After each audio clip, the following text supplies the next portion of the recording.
امریکہ اور ایران کسی ممکنہ معاہدے کے قریب پہنچ رہے ہیں۔ حالیہ دنوں میں سفارتی پیش رفت کے مثبت اشارے ملے۔ وزیر دفاع خواجہ آصف کی بلومبرگ سے گفتگو، کہتے ہیں حالات ایک بار پھر امن معاہدے یا کسی سمجھوتے کے حق میں بنتے دکھائی دے رہے ہیں۔ گزشتہ 2-3 دن کے اشارے بتا رہے ہیں کہ ایران اور امریکہ کسی نہ کسی سمجھوتے کے قریب ہیں۔ ایک طویل المدتی امن معاہدہ مشرق وسطی کے لیے فائدہ مند ثابت ہوگا۔ اقوام متحدہ میں پاکستان کے مستقل مندوب عاصم افتخار نے سلامتی کونسل کے ہنگامی اجلاس سے خطاب کرتے ہوئے مقبوضہ مغربی کنارے اور غزہ کی صورتحال پر گہری تشویش کا اظہار کیا اور عالمی برادری سے فوری اقدام کا مطالبہ کیا ہے۔ انہوں نے کہا ہے کہ مغربی کنارے میں اسرائیلی آبادکاری میں توسیع اور غیر قانونی اقدامات کے باعث 1967 کے بعد سے بے دخلی کا سب سے بڑا بحران جنم لے چکا ہے، جبکہ غاصبانہ قبضے اور یہودی آبادکاروں کے تشدد کا سلسلہ بین الاقوامی قوانین کی سرین خلاف ورزی ہے۔ پاکستانی مندوب نے مسجد اقصی میں اسرائیلی اشتعال انگیزیوں کی شدید مذمت کرتے ہوئے مطالبہ کیا کہ فلسطینیوں کے فوری بین الاقوامی تحفظ فراہم کیا جائے، سلامتی کونسل کی قراردادوں پر عمل درآمد یقینی بنایا جائے اور فلسطینیوں کے محصولات فوری بحال کیے جائیں۔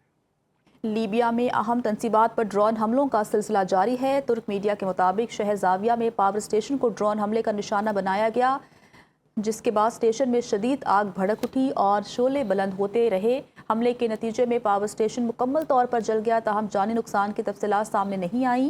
دوسری جانب زاویہ آئل ریفائنری بھی مسلسل ڈرون حملوں کی زد میں ہے۔ لیبیا کی نیشنل آئل کارپوریشن نے ریفائنری پر 5ویں حملے کی تصدیق کر دی۔ ترک میڈیا کے مطابق ریفائنری کو اتوار سے اب تک 5 مرتبہ نشانہ بنایا جا چکا ہے۔ تازہ حملے کی ذمہ داری تاحال کسی گروپ نے قبول نہیں کی۔ امریکی بحریہ نے 2000 میل یعنی تقریباً 3200 کلومیٹر رینج رکھنے والے کم لاگت زیر آب ڈرون کے تجربات شروع کر دیے۔ امریکی میڈیا کے مطابق 34 فٹ لمبا ڈرون کاربن فائبر سے تیار کیا گیا ہے اور یہ 2.7 ٹن تک کارگو لے جانے کی صلاحیت رکھتا ہے۔ رپورٹس کے مطابق جاسوسی اور نگرانی کے مشنز میں یہ ڈرون 5500 کلومیٹر تک سفر کر سکتا ہے۔ ڈرون میں ساؤنڈ نیویگیشن، رینجنگ اور جدید الیکٹرانک نظام نصب ہے جو آواز کی لہروں کے ذریعے پانی کے اندر موجود اہداف کا سراغ لگانے میں مدد دیتا ہے۔ پاکستان کی بحیرہ احمر میں تجارتی جہاز پر حملے کی شدید مذمت۔ نائب وزیر اعظم اسحاق ڈار کا کہنا ہے کہ افسوسناک واقعے میں 3 پاکستانی شہری جاں بحق اور 1 زخمی ہوا۔ ایکس پوسٹ میں کہا کہ پاکستان غیر جنگی تجارتی جہاز پر حوثی حملے کی شدید مذمت کرتا ہے۔